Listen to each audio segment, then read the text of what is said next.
This side Manish. और मैंने last video के थ्रू आपको समझाया था कि सीएफडी क्या होते हैं। सीएफडी का मतलब एक नॉर्मल तरीका मैंने समझा था इंडियन मार्केट के एग्जांपल को कंसिडर करते हुए। तो सीएफडी का जो स्टैंड फॉर्म है ना, पहले तो वो समझ लीजिए। Contract for difference.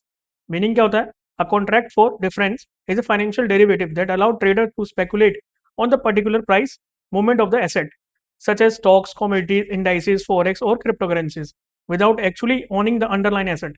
अब होता क्या है ना कि जैसे मान लीजिए कि इंट्राडे वगैरह करते हैं या स्पेकुलेशन इनकम आपको पता है कि कैसे करना है, या आपको ये पता है कि ट्रेडिंग करते हैं तो आपको थोड़ा सा अंदाजा होता है कि मार्केट में जो है प्राइस का फ्लक्चुएशन हो सकता है, आइदर लॉन्ग साइड और आइदर शॉर्ट साइड। तो होता क्या है ना कि एज अ इन्वेस्टर अगर आप कभी भी उस चीज़ को ओन करते हैं तो क्या होता है कि सिर्फ उसमें जितना भी वो ऊपर जाएगा, जिस प्राइस से आपने बाय किया तभी बेनिफिट है।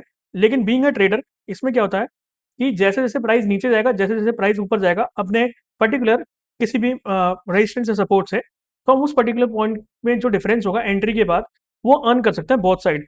तो और विदाउट ओनिंग एनी एसेट, तो इसे बोलते हैं डेरिवेटिव प्रोडक्ट। मतलब वैल्यू तो डिराइव होगी उसके मेन स्पोर्ट से।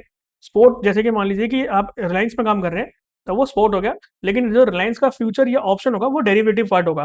तो अगर स्पोर्ट मूव कर रहा है अप साइड तो क्या है कि आप उसमें इन्वेस्टमेंट करके कमा सकते हैं, लेकिन इसके डेरिवेटिव्स में आप लॉन्ग जाके कमा सकते हैं और शॉर्ट करके भी कमा सकते हैं। तो ये सारे डिफरेंसेस हैं। How it works, you buy go long if you think that the price will rise, you sell go short means कि जब आप शॉर्ट करने जाते हैं शॉर्ट सेलिंग बोलते हैं इसको। If you think the price will fall, the profit और loss is the difference between the opening and the closing price of the trade. Example के लिए मान लीजिए कि हम गोल्ड के अंदर ट्रेड करते हैं। If you open a CFD on gold eight $2300 के आसपास और क्लोज करते हैं $2320 के आसपास, तो डिफरेंस बिटवीन कितना है ना इसका $20 का है per unit. So without owning any physical gold आपने $20 का यहाँ पे बेनिफिट कर लिया। और या तो आप कह सकते हैं कि 20 पॉइंट का प्रॉफिट कर लिया। अब इसको हम टेक्निकल एनालिसिस की तरफ समझेंगे, बट जो डिफरेंस होता है वही आपका प्रॉफिट होता है। अगर आप लॉन्ग जा रहे हैं तो आपका मेक श्योर करना है कि जो भी प्राइस है उससे 2-4 रुपये 2-4 पॉइंट ऊपर ही कमाए, तो आपका क्या कहते हैं बाई साइड में प्रॉफिट होगा। अगर आप मान लीजिए शॉर्ट कर रहे हैं 2300 को यहाँ पे, तो आपका यहाँ पे 2290 2280 का जो प्रॉफिट होगा, मतलब जब स्पॉट चलेगा जो भी डिफरेंस आएगा आपके इस पर्टिकुलर वैल्यू से, तो वो आपका डिफरेंस वहां पे प्रॉफिट होगा। ठीक है। सो की पॉइंट्स क्या होते हैं? C F Ds are leverage products.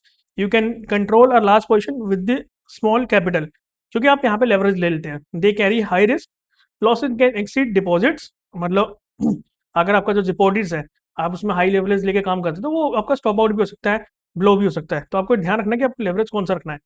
Common in forex, indices, commodities and crypto trading. So इसको बोलते हैं सीएफडीज वगैरह। जब भी आप ट्रेड करें तो ध्यान रखिएगा इन चीजों का कि आप किस इंस्ट्रूमेंट में ट्रेड कर रहे हैं।